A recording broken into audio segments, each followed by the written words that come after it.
Harold Jacobs grew up in a cold, unwelcoming household. His mother, Brenda, was distant, while his stepfather, Trevor, provided the only warmth in his life. Trevor, a kind-hearted trucker, treated Harold as his own son, despite not being his biological father. Brenda, however, resented Harold, seeing him as a reminder of her past failures. This environment shaped Harold into a man determined to create a family that would never feel the coldness he experienced as a child. Despite his mother's emotional distance, Harold found comfort in Trevor's guidance, who taught him the values of hard work, respect, and love, principles that Harold held dear as he grew up. In high school, Harold met Sandra, whom he believed would help him build the loving family he always wanted. They married young after Sandra became pregnant with their daughter, Rebecca. Harold joined the Army, then transitioned to a security career, all to provide the best life for his family. But the foundation of love and trust he worked so hard to build wasn't as strong as he had hoped. Harold never saw himself as extraordinary. His job as a security officer often involved enforcing rules, dealing with unruly individuals, and handling the associated paperwork. Despite the challenges, Harold found satisfaction in his work and took pride in supporting his family. His wife, Sandra, a beautiful woman with youthful looks, worked at a local bank, eventually becoming a bank manager after attending community college. Together, they provided a stable life for their daughter, Rebecca. Harold and Sandra were both 18 when Rebecca was born. With help from their families, they managed to care for Rebecca, eventually moving into their own home. Harold joined the Army after high school, serving 4 years before landing a security job with an armored truck service. Over time, he worked his way up to become the regional director for a large, world-renowned security company in the Northeast. Meanwhile, Sandra's career at the bank brought additional financial stability to the family. Rebecca, now 17, was once the center of Harold's world, but their relationship grew strained as she got older. Since turning 12, Rebecca had become increasingly rude to Harold, a change that deeply hurt him.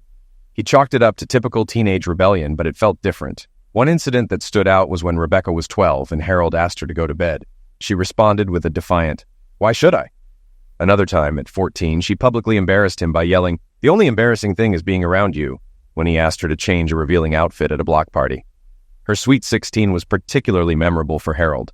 He worked tirelessly, pulling triple shifts and working back-to-back 17-day stretches to save up for a down payment on a used 2014 Chevy Impala for her birthday. Despite all his effort, Rebecca's reaction was dismissive. "Gee, thanks I guess, Dad." Harold was hurt by her ingratitude, and though he managed to hold back his anger, the memory lingered. Later, Rebecca allowed a boyfriend to drive the car, which ended in a crash that totaled it. Though Harold was relieved she was unharmed, seeing the wrecked car brought him to tears, as all his hard work seemed wasted. Harold often found himself alone in disciplining their daughter, Rebecca, as his wife, Sandra, never supported him. She would only intervene to excuse Rebecca's behavior and criticize Harold. After a long day of work, Harold was heading home, but he found some comfort in knowing he had saved up to surprise Sandra with a trip to Jamaica for their anniversary. They had planned this trip for years, but never found the time. Harold loved his wife deeply and looked forward to surprising her. Driving home in his 2024 Chevrolet Camaro, Harold reminisced about how he, Sandra, and his friend would debate whether Ford or Dodge was better. Despite the challenges, he loved his wife and daughter and cherished his family. As he approached his house, he reflected on the struggles he'd faced, but felt grateful for his family. When he walked in, he saw Rebecca coming down the stairs in a revealing outfit. Concerned, he asked, "Where are you going dressed like that?" Rebecca, rolling her eyes, replied, "Going to the movies and then a house party in Lafayette, I told you." Harold, ignoring her attitude, responded, "You didn't mention a house party. If you had, I would have said no. And there's no way I'm letting you go out dressed like that. You're grounded."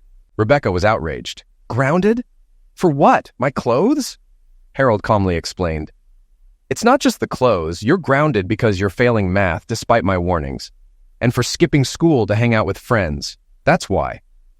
Rebecca's anger boiled over and she spat, "You pathetic excuse of a man. Mom and I should have left you years ago." Without thinking, Harold backhanded Rebecca, sending her onto the couch. Shocked by his own action, he stared at her with a cold intensity. He then spoke firmly, "If you live under my roof, you follow my rules. I won't tolerate disrespect in my home. Do you understand?" Terrified, Rebecca nodded. "Yes, sir." "Good. You're grounded for 3 weeks. Now go to your room." Afterward, Harold went to the fridge for a beer, bracing himself for the argument he knew would come with Sandra. After finishing his drink, he knocked on Rebecca's door. Hearing her small voice, he entered and saw she had been crying. Despite everything, she was still his daughter, and he loved her. "Honey, I'm sorry I slapped you. It shouldn't have happened. But when you called me a loser, something in me snapped. I love you, but I won't be disrespected in my own home. If something is bothering you, we need to talk about it. I'll always love you." Rebecca, though still upset, didn't respond. Harold kissed her forehead and left the room. An hour later, Sandra sped into the driveway, furious. The moment she walked in, she demanded, "Who the hell do you think you are, slapping our baby like that, Harold?" Harold remained calm but firm. "Good evening, honey. Welcome home. How was work today?" I asked because you skipped greeting me, as you often do lately. To answer your question, I'm her father, and while I love our daughter, I won't tolerate disrespect in the home I provide for our family. Sandra's eyes narrowed, irritated by Harold's firm stance.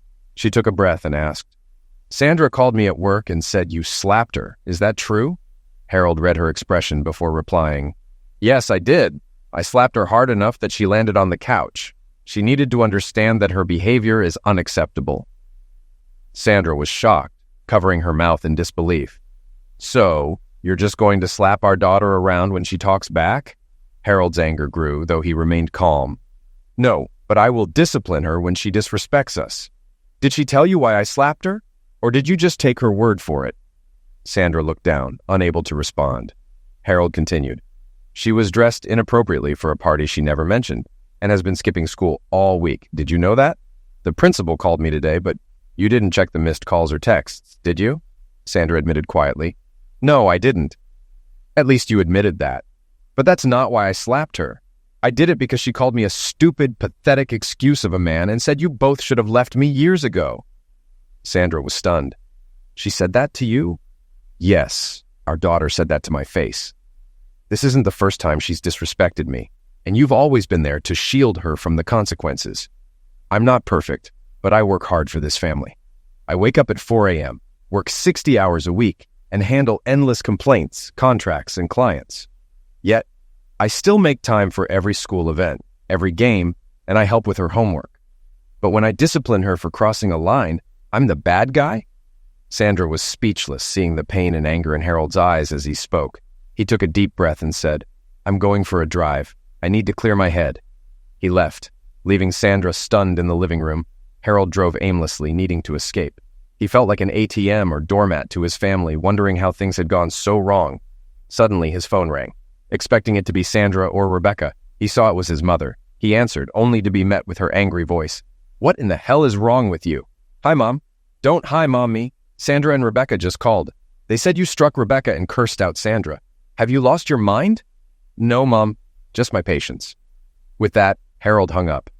Harold loved his mother to a point, but their relationship was strained. Brenda Logan had always been cold, never showing him love or compassion. His father abandoned them when Harold was born, and Brenda made it clear that she believed Harold was no good, just like his father. There was no nurturing bond between them, and she never hesitated to remind him of her low opinion of him. Harold's life changed when his mother met Trevor Jacobs when Harold was 1.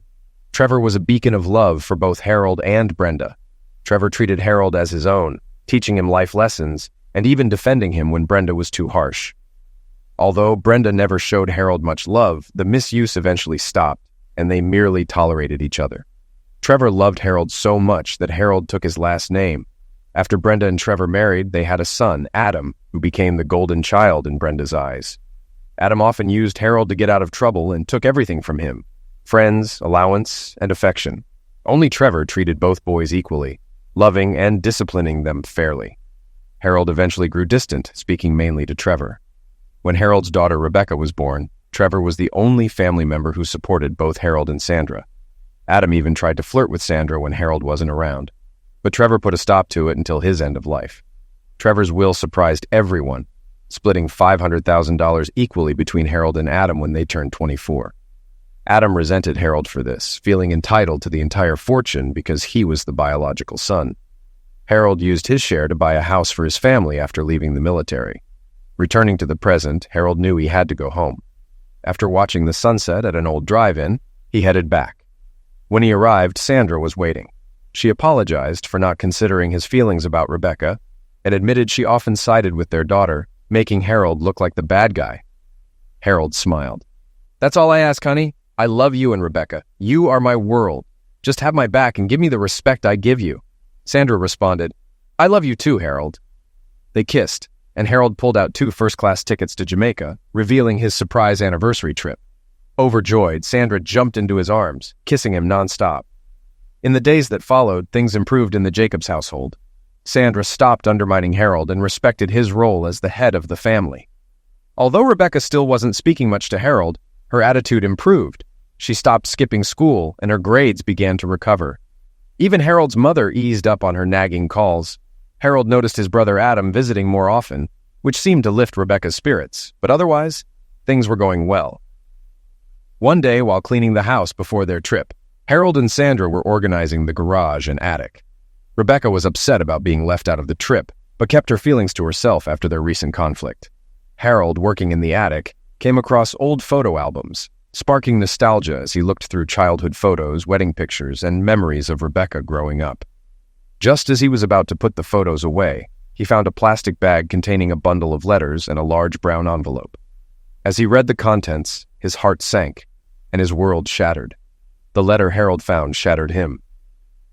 "My dearest love, Adam. Last night was magical. I've never felt anything like it. Your touch is like an artist creating a masterpiece. Nothing compared to Harold. I just want you in my arms. Yours always, Sandra." Harold was devastated, realizing Sandra loved Adam. "I've been married to her for over 20 years and she does this to me," he whispered, his world crumbling. He found more letters from Adam expressing love for Sandra and hinting at their affair, even mentioning that Rebecca had Sandra's eyes. Then Harold discovered a DNA test proving Rebecca wasn't his biological daughter. He felt betrayed and numb, wondering if his entire family knew the truth. Harold decided he needed proof. He took a hair sample from Rebecca's comb for a DNA test, determined to uncover the full truth. He gathered himself, suppressing his rage, and planned his next steps. When he left the attic, he ran into Sandra, who asked where he was going. Harold controlled his anger and calmly lied, saying he needed supplies for the attic and would pick up dinner. Once out of the house, Harold called Marcus Dwight, a trusted private investigator who worked for his company. Marcus was a former police officer who had left the force after a near-fatal ambush, dedicating his skills to private investigations instead. When Harold arrived at the office, Marcus immediately sensed something was wrong. Harold broke down, explaining everything. Marcus, who had a personal connection to a similar situation, was furious. He remembered a friend who had discovered his daughter wasn't his and lost everything in the fallout, leading to a tragic courtroom incident. Seeing Harold in such pain brought back those memories, and Marcus took the situation personally, determined to help Harold get to the bottom of it. Harold, wiping his tears, stood up. "First, I need to confirm if Rebecca is my daughter." He pulled out a bag with her hair. "Depending on the results, we'll decide what to do next. Second, I want to destroy them, not illegally, but in a way that makes them feel the pain and humiliation I'm experiencing." Marcus smiled. "Let's get to work." He showed Harold a room full of surveillance equipment. "This is all legal, as long as it's used on your property or devices in your name. I'll need your permission to install everything." Harold agreed, signing the paperwork. "I'll get the cameras in place when no one else is home. You don't need to know where they are. Just trust me. They'll capture everything. I respect what you do, Harold, and I understand your pain." Feeling supported, Harold nodded. Marcus also gave him the address of a DNA testing lab nearby, suggesting he could drop off the sample that day. Determined, Harold agreed. "Let's get this started." After leaving Marcus's office, Harold called his lawyer and best friend, Charles Darwin. "Charles, I need to see you. Something serious has happened." "Meet me at my office in an hour," Charles replied. When Harold arrived, Charles was shocked by his friend's appearance. "What happened, Harold? Is Sandra and Rebecca okay?" Harold broke down, recounting the day's events. Charles was furious on Harold's behalf. "They won't get away with this. Legally, you can monitor anything on your property or devices in your name. We'll access any deleted files and use everything you've gathered. The law is on your side if we prove infidelity, especially with the new state laws protecting the assets of the cheated party." Seeing his friend's despair, Charles added, "I can't imagine what you're going through, but you need to protect yourself now." Harold, heartbroken, said, "I loved her for over 17 years, and now it all means nothing. My own daughter, who might not even be mine, despises me, and my wife cheated with my brother, who hates me just for existing." Charles, moved by Harold's pain, assured him, "We'll set things right. You stood by me when I needed help, and I'll do the same for you." The two friends embraced. As Harold drove home with the supplies, he reflected on the betrayal and pain he endured that day. He was determined to keep his knowledge of the affair hidden until he had all the facts. The thought of Rebecca not being his daughter tormented him, but he braced himself for the DNA results, dreading what they might reveal. When Harold arrived home, everything seemed normal, despite his contempt. He kissed his wife to avoid raising suspicion. They finished cleaning the house and had dinner together, but Harold felt like he was living in a sitcom, surrounded by actors instead of his real family. Later that night, after everyone was asleep, Harold installed the hacking equipment on Sandra's and Rebecca's phones, following Marcus's instructions. He texted Marcus to confirm it was done, and within minutes, Marcus responded, indicating the hacking had begun. By the end of the week, Harold would have the information he needed, whether he wanted it or not. The next day, after Rebecca went to school and Sandra to work, Harold decided he needed a new outlet. He couldn't just sit around feeling broken. Remembering his childhood love of comic books, he searched for a comic book shop and found one called The Mischievous Pin. Stepping inside, memories of his childhood flooded back. Days spent with a friend, escaping life's troubles through comics and anime. That friend, however, had been lost to him for years, bringing a wave of sadness. At the cashier, Harold was stunned to see someone he never expected, Rose. Her eyes widened with recognition, and she greeted him with a huge smile. "Harold, it's been ages!" She hugged him tightly. It was the first time Harold had genuinely smiled since his ordeal began. Rose had come into Harold's life when he was a child, during a tough time. On a Parents' Day, when his mother dismissed him harshly, he had run off to cry under a tree. Rose, a girl with red hair and blue eyes, approached him, offering kindness and inviting him to join her family's picnic. That simple gesture sparked a deep friendship that grew into love by the time they were in high school. However, Harold's brother Adam, who had a history of taking things from Harold, wanted Rose for himself. When she rejected Adam's advances and defended herself against him, it led to a series of events that forced Rose and her family to move away to avoid legal trouble. Rose had apologized for the chaos, but Harold had reassured her that she had done nothing wrong, blaming himself instead. In the park where they first met, they had held each other, expressing their love, even though life had torn them apart. Seeing Rose again brought back all those memories for Harold, reminding him of a simpler, happier time. Harold and Rose had always planned to wait until they were 18, at prom, for their first time together to make it special. Over the years, their love and friendship grew stronger. But when the day of Rose's move came, it felt like a part of them died. Harold, driven by Trevor, gave Rose one last hug before watching her leave, knowing they might never see each other again. As the years passed, Harold met and married Sandra, building a family with her. Now, after all these years, he found himself reunited with Rose. "Harold, I can't believe it's been so long," Rose said, tears in her eyes. Despite the years, she had grown into a beautiful woman, looking youthful at 33. With her short red hair, blue eyes, and geeky tattoos, she still carried the charm that had captivated Harold. "Rose, you look amazing," Harold replied, making her blush. They decided to catch up during Rose's break, heading to a cozy break room in the comic shop she owned. Harold was surprised and impressed. "You own this place? How did that happen?" Rose explained that after her parents died in a car accident, she discovered they had a life insurance policy and a trust from her grandparents, totaling $2 million. With her love for comics and a business background, she returned to town, bought the property, and turned it into her dream comic shop, living on the top floor. Harold was proud of her success. "You deserve this, Rose. I bet your guy is the luckiest in the world." Rose's smile faded. "He's out of the picture. I caught him cheating, and he even had the nerve to be angry when I interrupted him. Thankfully, we didn't have kids, and I got out before things got worse." Harold, relating to her pain, shared what had happened to him recently. Rose hugged him tightly. "I'm here for you, whatever happens." Harold felt a warmth he hadn't experienced in a long time. As they parted, Rose invited him to visit again. "I'd like that," Harold said before driving off. On his way home, Harold received a text from Marcus. "Meet me at Charles's." Harold knew what this meant, and despite dreading what was to come, headed there. Upon arrival, Charles's wife, Linda, greeted him warmly.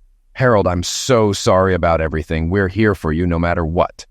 Harold hugged Linda and thanked her before heading into the office, where Marcus and Charles awaited him with grim expressions. Marcus began, "Harold, I'm sorry, but it's bad. We found more texts and videos. They've been having an on-and-off affair since Rebecca was born. And there's more. The DNA test confirmed you're not Rebecca's father." Harold, overwhelmed with pain and humiliation, broke down. Marcus offered him a sip from his flask to steady him, then continued, "We also discovered that your mother and Rebecca knew about the affair since Rebecca was 12, around the time you noticed a change." Harold's heart broke as he read the documents, chats between Rebecca and his mother expressing their hatred for him, their enjoyment of living off him, and plans to divorce him after Rebecca graduated. They even discussed moving Adam into the house Harold paid for, and how his mother wished he had died instead of Trevor. In shock, Harold muttered, "How could my own family hate me so much?" Charles and Linda offered comfort, with Linda reminding him, "Family isn't about blood. It's about actions. You saved Charles and me years ago, and you've been our family ever since. We love you, and we'll always be here for you." Harold, resolved, told Charles, "We go scorched earth." Charles nodded. "How do you want the paperwork sent?" Harold decided, "I'll deliver it to Sandra myself. She's expecting a surprise, and she'll get one when she and Rebecca come home. I used to love my daughter, but now I can't even stand to hear her name." Charles agreed, asking about Adam. "I want him to get some bad news while he's at work," Harold replied. Charles smiled at the plan. "Consider it done." Harold then added, "I want something special for my mother. I'll deliver the divorce papers myself during Rebecca's party in front of everyone. I want them all to see that Adam isn't the golden child they thought he was." Charles, initially surprised, supported the idea. "I'm on board." Harold maintained his composure, planning to keep up appearances until their anniversary trip. "I'll confront Sandra then and decide what to do after." Everyone agreed, and Linda reminded him, "We love you and are here for you." On the day of the trip, Harold maintained the facade. The night before, Sandra initiated closeness, and Harold responded with aggression, treating her without affection. Afterward, Sandra, satisfied but shocked, asked, "What's gotten into you?" Harold coldly replied, "Just something I needed to get out of my system." As they prepared to leave, Adam and their mother Janet arrived. Adam smirked, making a comment about Rebecca that nearly drove Harold to violence, especially when Adam hugged Sandra inappropriately. Harold restrained himself, knowing he needed to keep the element of surprise. He avoided his mother, knowing any interaction might raise suspicion. After loading the Camaro, they headed to the airport. As Harold gazed out at the island below, hearing the captain announce their landing, he thought about how he would confront Sandra and whether she would be honest with him. He planned to maintain the facade of a loving husband until then, hoping she would at least tell him the truth.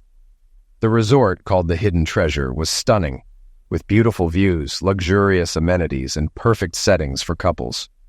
Knowing this trip marked the end of his marriage, Harold decided to make the most of it. He and Sandra enjoyed their time, exploring trails, beaches, and nightclubs. On the second night, Sandra seemed happier than ever, and though Harold didn't love her anymore, he decided to be with her one last time. He used her for his own pleasure, feeling nothing, and resolved that it would be the last time. The next morning, Harold woke up and gently nudged Sandra awake. They cleaned up and went to breakfast. As they ate, Sandra said, "Harold, this trip has been amazing. I love you. And when we get home, things will be different." Harold calmly responded, "Sandra, on that we agree." He then pulled out a bundle from a Ziploc bag and placed it on the table. Sandra's face turned white. "Where did you find these?" "In the attic, the day after you said you loved me," Harold replied. Sandra, realizing her nearly 20-year marriage was falling apart, began to cry. I can explain. It was a mistake." Harold laughed bitterly. "A mistake? Forgetting something at home is a mistake. Cheating and having your husband raise another man's child is a choice. At least own up to it." Through her tears, Sandra explained, "It started a year after we began dating. We had an argument and I was upset. Adam came over, comforted me, and we ended up having sex. It was supposed to be just once, but it continued on and off for years. I never meant to hurt you, Harold. I love you." "No, don't say that. You lost the right to use that word with me. Love requires loyalty and respect, which you clearly lack." Sandra cried harder, knowing she deserved his anger. Harold continued, "I saw the DNA test. I know Rebecca isn't mine." Sandra gasped, and Harold continued, his voice harsh.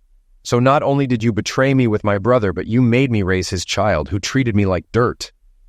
Who is her father? Harold already knew the answer, but wanted to see if Sandra had any dignity left to be honest with him. Despite everything, a part of him still loved her, but he couldn't stay in a marriage built on lies. Harold asked, his voice cold and demanding, "What is his name, Sandra?" Sandra hesitated before replying, I can't tell you. I'm sorry." Harold didn't respond, just stared at her with a blank expression. He put money down for their drinks, canceled the meal, and walked away without a word. Sandra ran after him, but he ignored her. Back at the hotel, Harold started packing without speaking to her. Realizing he was done with her, Sandra packed as well. Harold caught an earlier flight, leaving Sandra to arrive home 2 hours later. When Harold got home, he found Adam waiting with a smug grin. Before Adam could speak, Harold confronted him. "I know everything about you and Sandra. Get out of my house before I smash your face into my coffee table." Terrified, Adam left immediately. Harold then moved his belongings from the master bedroom to the basement, which he had previously set up as a guest apartment. Sandra watched, realizing too late that her actions had likely ended their marriage. The next day, Harold met with Marcus, Charles, and Linda to discuss the trip and his next steps. He instructed them to prepare everything for Rebecca's 18th birthday party at the Grand Lion Hotel. Marcus would serve as Harold's personal security that night. Marcus revealed more dirt on Adam, including sexual maltreatment claims and shady business practices. He assured Harold that the women were ready to testify against Adam.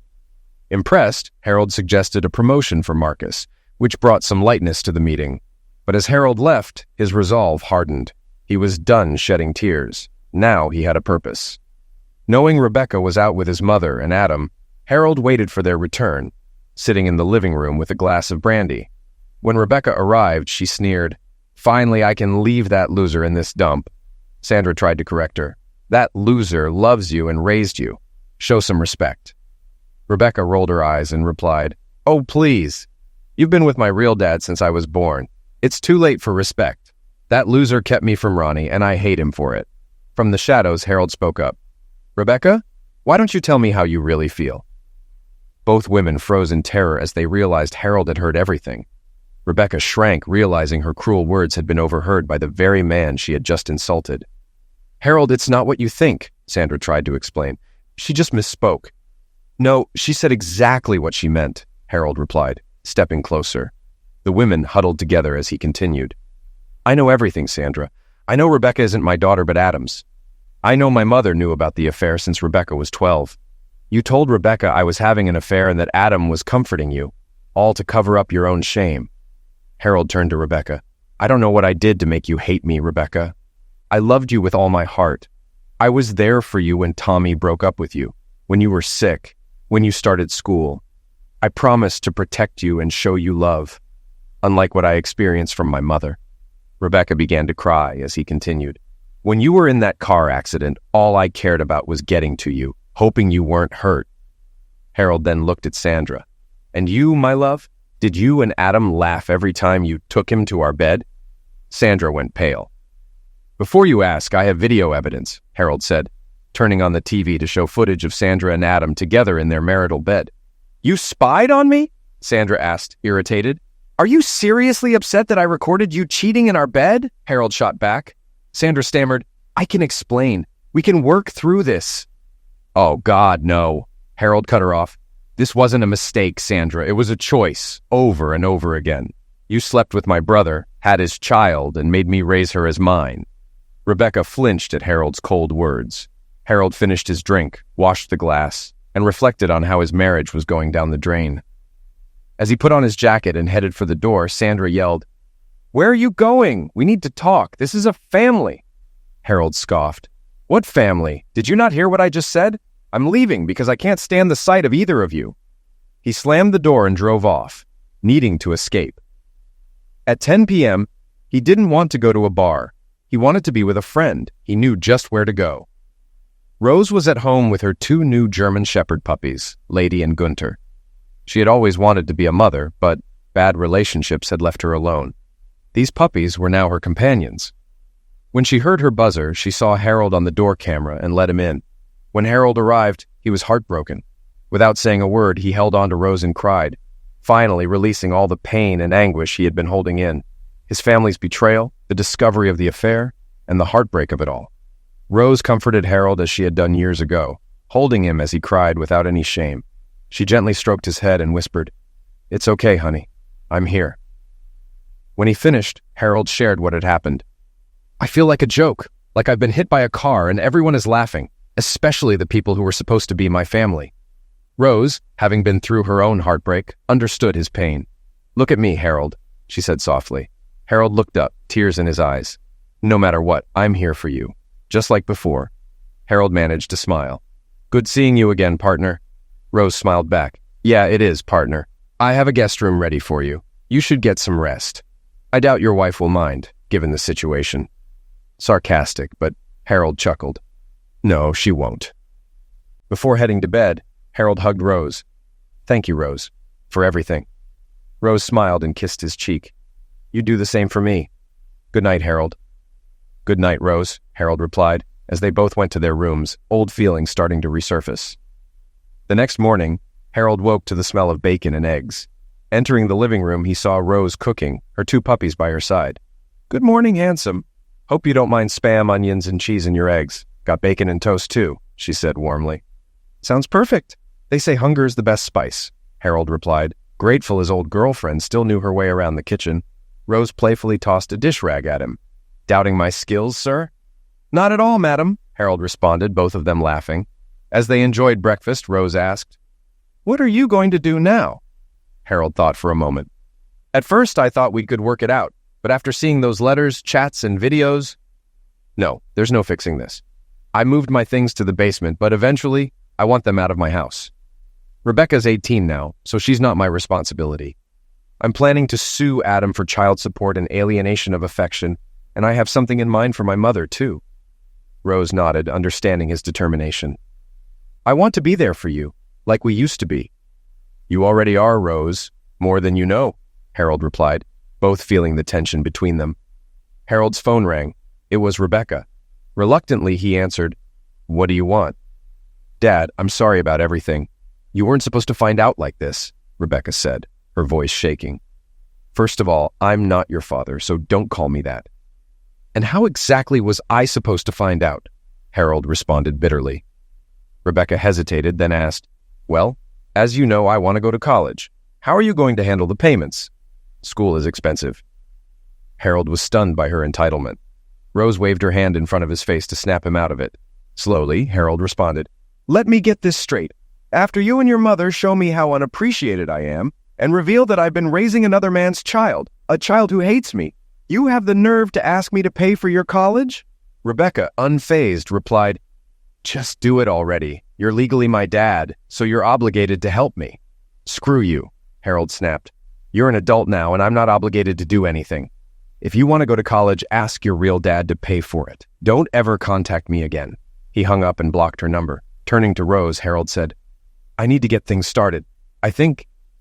Neither Harold nor Rose could deny the feelings between them. Their eyes met, filled with desire, and soon they were kissing. Genuine, passionate, and full of love. Suddenly, Harold pulled back, stopping the kiss. "Rose, I'm sorry. You're hurting. And I took advantage. I should have..." Harold gently placed a finger on her lips. "You have nothing to apologize for, Rose. It's clear our feelings never really went away, just took a long nap.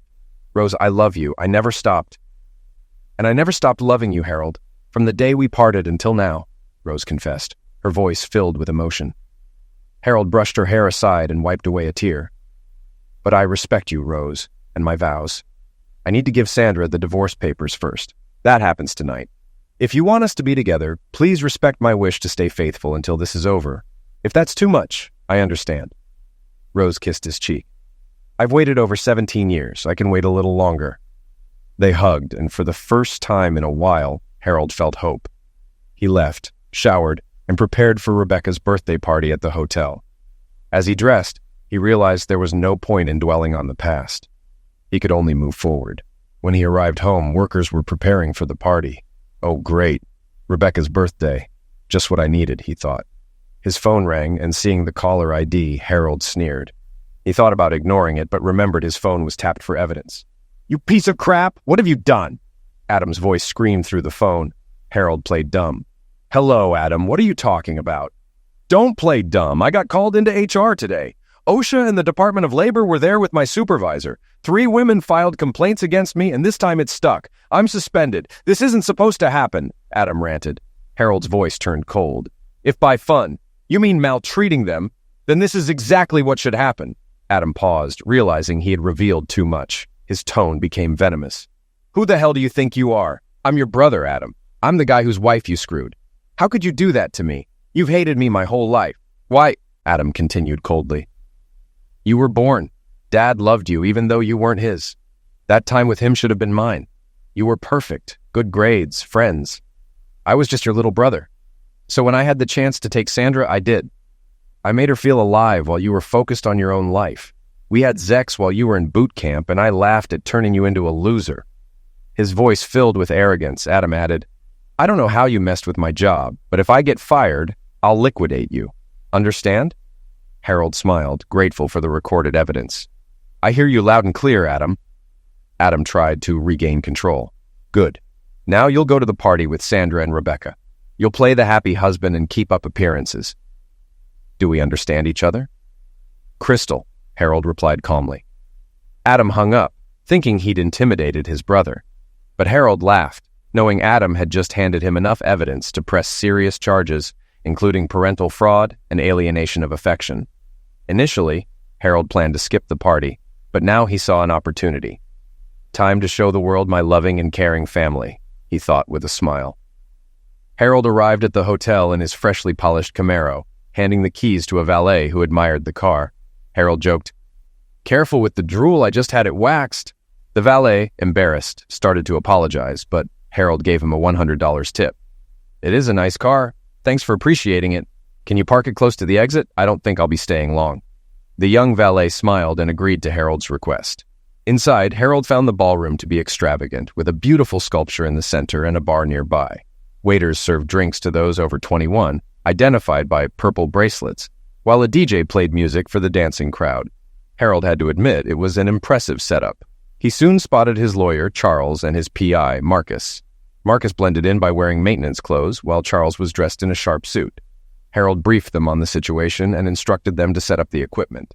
"If anyone asks, you're just part of the staff," he said. Guests began to arrive, including Sandra, Rebecca, and his mother, Janet. Janet, always vain, looked as polished as ever, but her character remained rotten. When she saw Harold, she sneered, "So, you finally came to your senses and showed up for Rebecca's special day. At least you did something right." Harold ignored her and mingled with the other guests, which included Rebecca's friends, her boyfriend, relatives, and even his grandfather. His grandfather, though in his 80s, still commanded respect, especially from Janet, who was on her best behavior around him. The party went smoothly with dancing, drinks, and lively conversation. When it was time for birthday speeches, Adam arrived just in time, smirking at Harold as he passed by. Sandra avoided Harold, clearly ashamed, while his mother looked at him with disdain, as usual. As Rebecca began her speech, she glanced at Harold with clear disdain. "Good evening, everyone. Thank you for coming." Applause followed, and Harold took a sip of his drink. Marcus leaned in and whispered, "Everything's ready. Nice move making this an 18 and up party." Harold smiled. "Yeah, it was," Rebecca continued, her smile turning cruel. "Family isn't just about blood. My own dad, for example, doesn't want to support my dream of becoming a nurse. He's punishing me for his argument with my mom. What kind of father does that?" The mood turned tense as judgmental stares focused on Harold. But Harold remained calm. Then he began to clap slowly as he walked to the center of the room. "Brilliant! My daughter, everyone? That's rich," he said sarcastically. The room fell silent, all eyes on Harold. He began, "I traveled 1,500 miles to see my daughter born. From that moment, I vowed there was nothing I wouldn't do for her. She was my heart, my sun, and my moon. But somewhere along the way, something changed." Harold then revealed a remote and played a projector, displaying messages that exposed Rebecca's knowledge that Harold wasn't her father, her manipulation, and her role in hiding her mother's affair with Adam. The screen showed how she called Adam daddy and mocked Harold behind his back. Rebecca was horrified. "And now," Harold continued, "let's talk about my wife. I loved her since high school, gave her everything.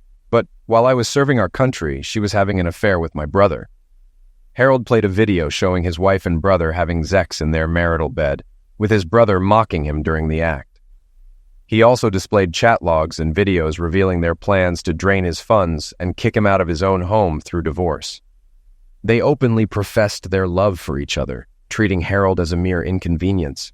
Sandra screamed in shock and shame when she saw the evidence. Harold walked over to her and handed her a vanilla envelope.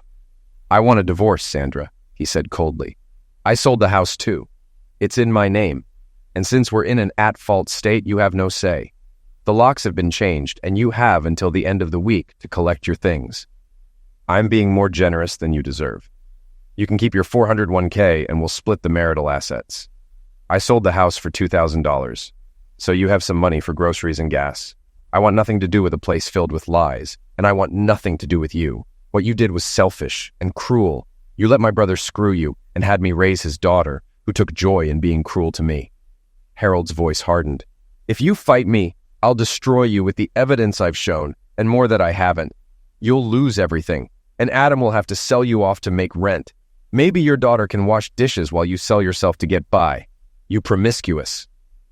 Sandra fled the ballroom in embarrassment, with her daughter following. Harold continued to address the stunned crowd. "Now, let's talk about my blood-related family," he said.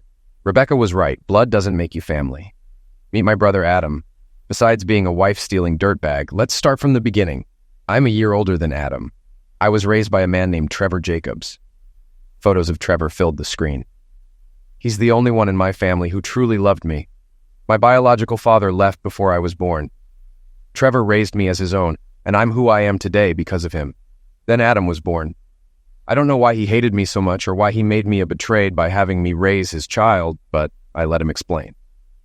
Harold then played the recording of his earlier conversation with Adam, revealing Adam's jealousy, his wish for Harold's end of life, and his belief that Harold had no right to their father's love or money. Adam even threatened to eliminate Harold. Harold turned to his brother. "You don't need to worry about being my brother anymore because, as far as I'm concerned, you were dead to me the moment I found out you were screwing my wife."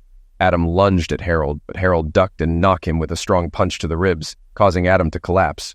Marcus, acting as security, quickly handcuffed Adam. "You're being detained until the police arrive, for both your safety and mine," Marcus said. Adam groaned in pain, struggling to stay conscious. Harold handed him an envelope. "You've been served, prick." Adam glared at Harold with pure hatred as Harold walked back to the center of the room. He then turned his attention to his mother. "And now, my mother. Let's just call her Janet because, boy, does she hate me. She knew about the affair and was perfectly fine with me being made a betrayed by her favorite son." He displayed images of Janet's chats and videos openly supporting Adam and Sandra's affair, along with conversations where she and Rebecca criticized Harold. The crowd's disdain for the family grew even stronger, but Harold wasn't done. He pulled out a brown leather diary.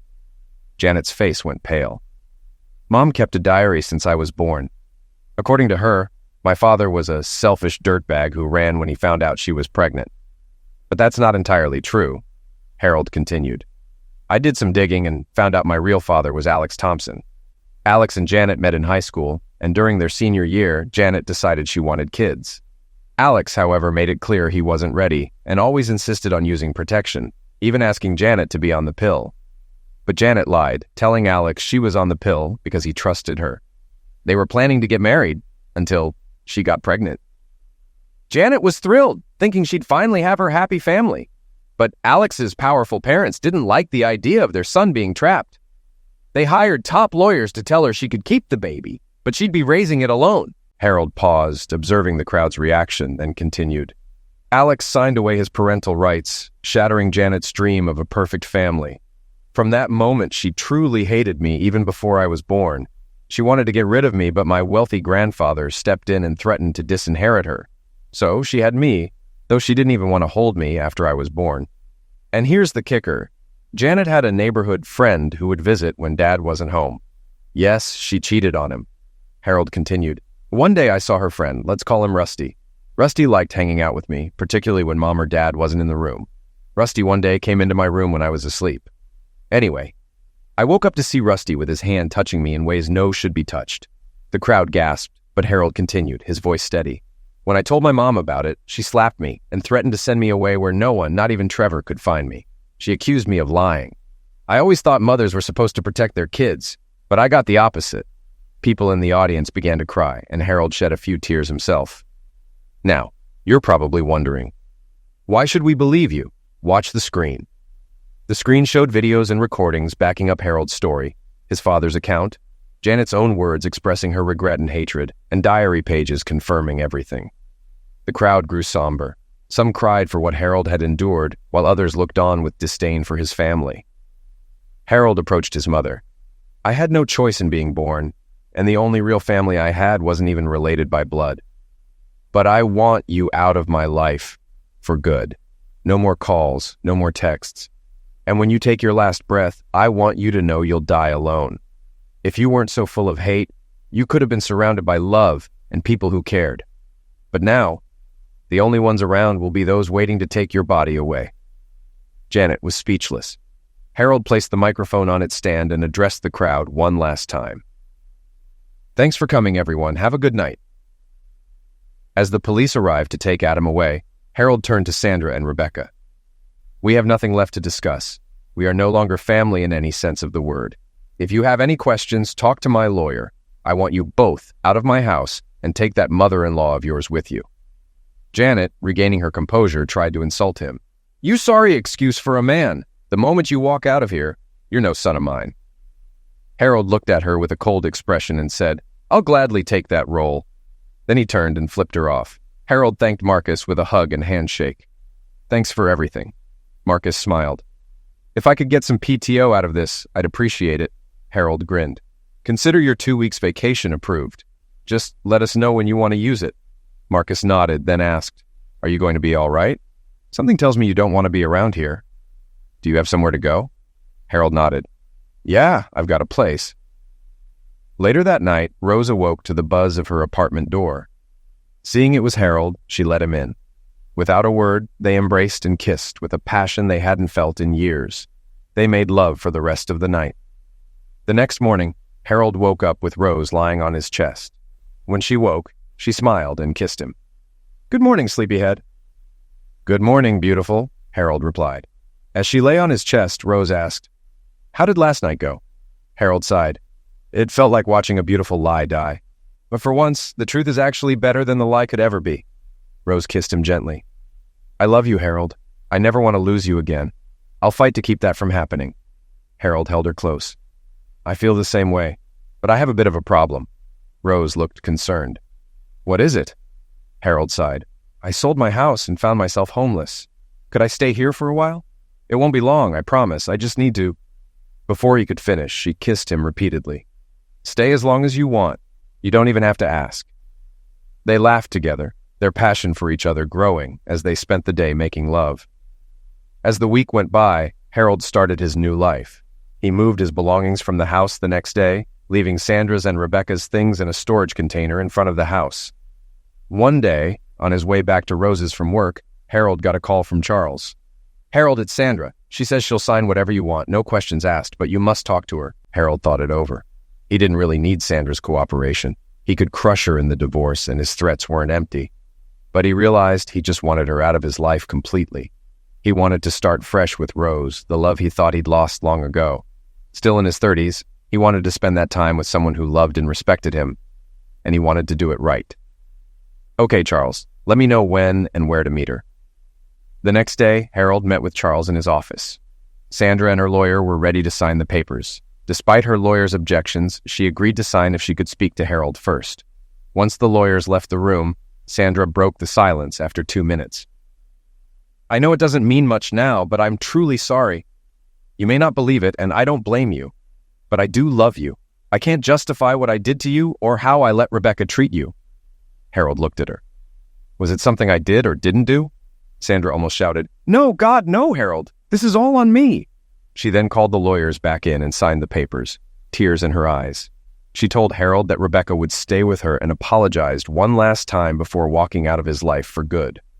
3 months later, Harold received a call from an unknown number. It was a lawyer asking to meet. They met at Charles's office. Hello, Mr. Jacobs. Thank you for meeting with me. I'm here to inform you that your grandfather, Michael Williams, has disinherited your mother. Based on the events of that night, He instructed me to deliver this message as he is unable to speak due to his condition. The lawyer paused, then read from a letter. My dear grandson, I'm so sorry I didn't protect you from what you went through. I was angry with your mother, but I had no idea you suffered so much. She kept me from you, and that stopped us from building a stronger bond. I'm leaving you my trust of $500 million. Use it wisely to build rather than destroy. Your mother was once entitled to it, but given recent events, I'm giving you her share as well. I wish we could have gone fishing one last time. Those moments were some of the best of my life, and I thank you for them. I was proud of you the day you wore the same uniform as I did, and the day you provided for what you believed was your family. May this gift help you start a new chapter with a real family. I love you, Harold Jacobson, and I'm proud of the man you've become. Sincerely, old man. Harold shed tears, not because of the money, but because someone other than Trevor, a blood relative, truly loved him. He had thought his grandfather stopped seeing him because he didn't care, but it was his mother who kept them apart. He shared the news with Rose, who was happy for him. But then she surprised him. We're getting you a prenup as soon as possible, she said, if we get married. Harold was about to respond, but she held up her hand. Harold, I love you, and I know you love me, but you deserve someone trustworthy and loyal. Let me do this to show you I'm in love with my soulmate, not his wallet. Harold smiled. Okay, beautiful, but I picked the dinner on our honeymoon. Rose kissed him. Deal. As time passed, much changed. Harold's former family was shunned by everyone. People were disgusted by how they treated him and wanted nothing to do with them.